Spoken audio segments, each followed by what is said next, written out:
In the village of Otutu, there lived a young man named Ikenna. Ikenna was an orphan. He lived alone in a small hut. The only living relative he had was his old grandmother. She lives in the neighboring village called Ikuku.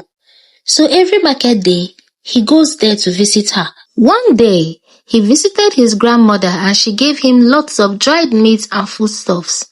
The bag he carried was so heavy and it made him walk slow. So he arrived really late to Otutu and he was so thirsty. He got to his hut and he tried to take water from the pot, but the water was infested with ants.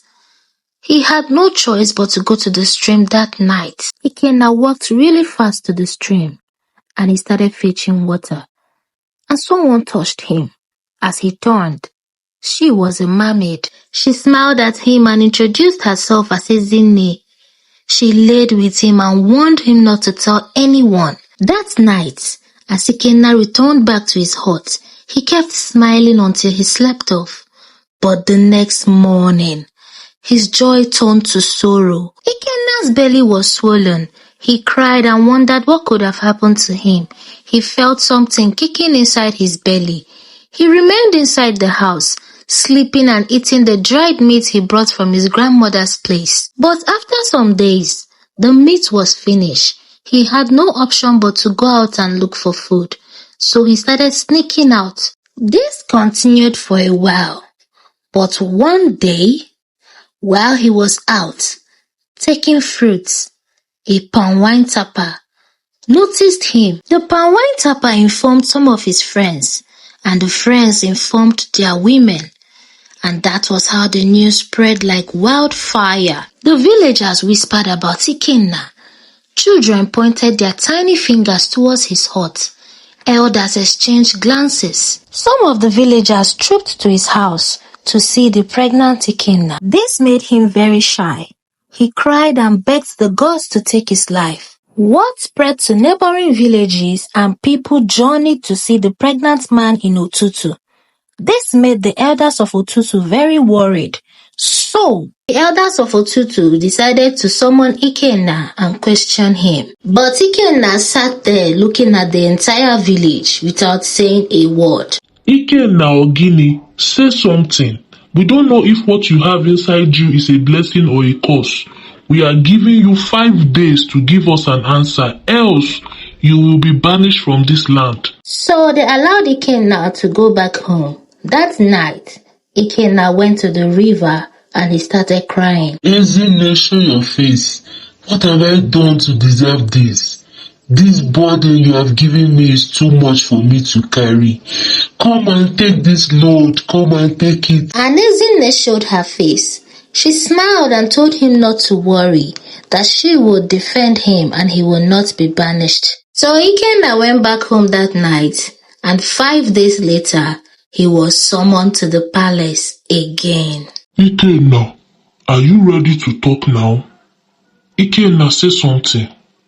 Ikenna, why are you quiet? Say something. But Ikenna sat there crying and waiting for Ezinne to appear and defend him. But there was no sign of Ezinne.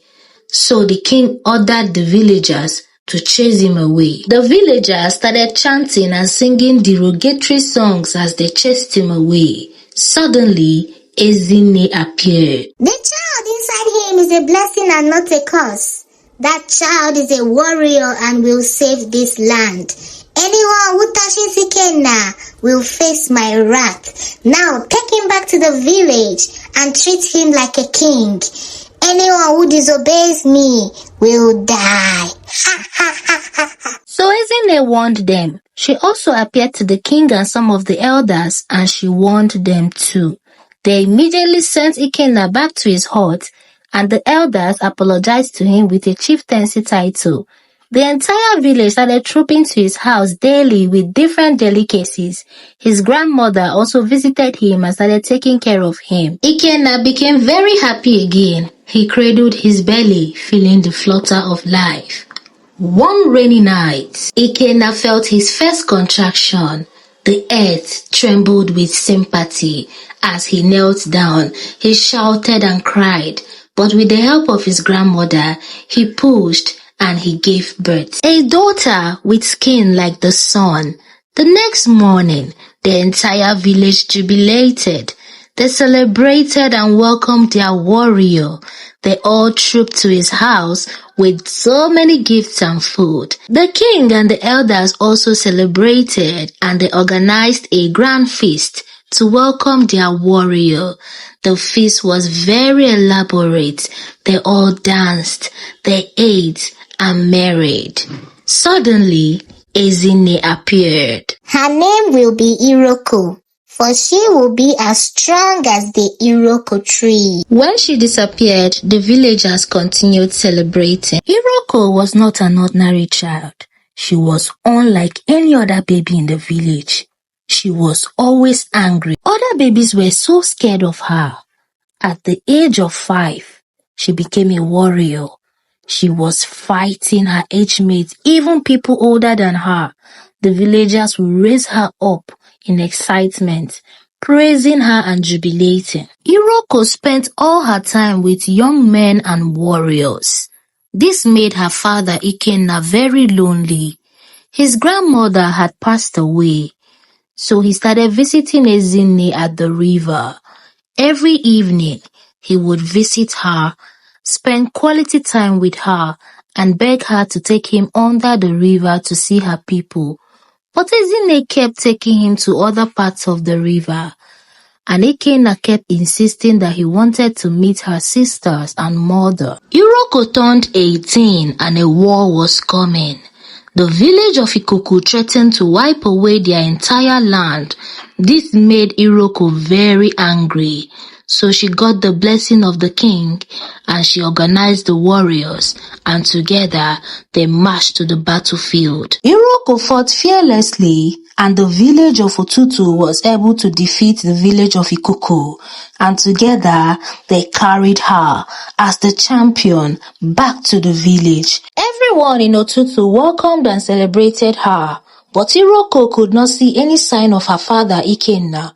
This made her very angry, so she walked straight to their hut to confront him. But getting there, she could not see any sign of her father. Ikenna had gone to the river the previous night to see Ezinne. He pleaded with her. He wanted to see her sisters, and this time, Ezinne accepted. Ikenna met with her sisters and they all fell in love with him. They decided to marry him and live with him down there. Ezinne was so angry, but there was nothing she could do. Meanwhile, Iroku was so angry and tired of waiting for her father, so she decided to go to the river and look for him. Ezinne, show yourself. Where is my father? My beautiful child, your father now belongs here.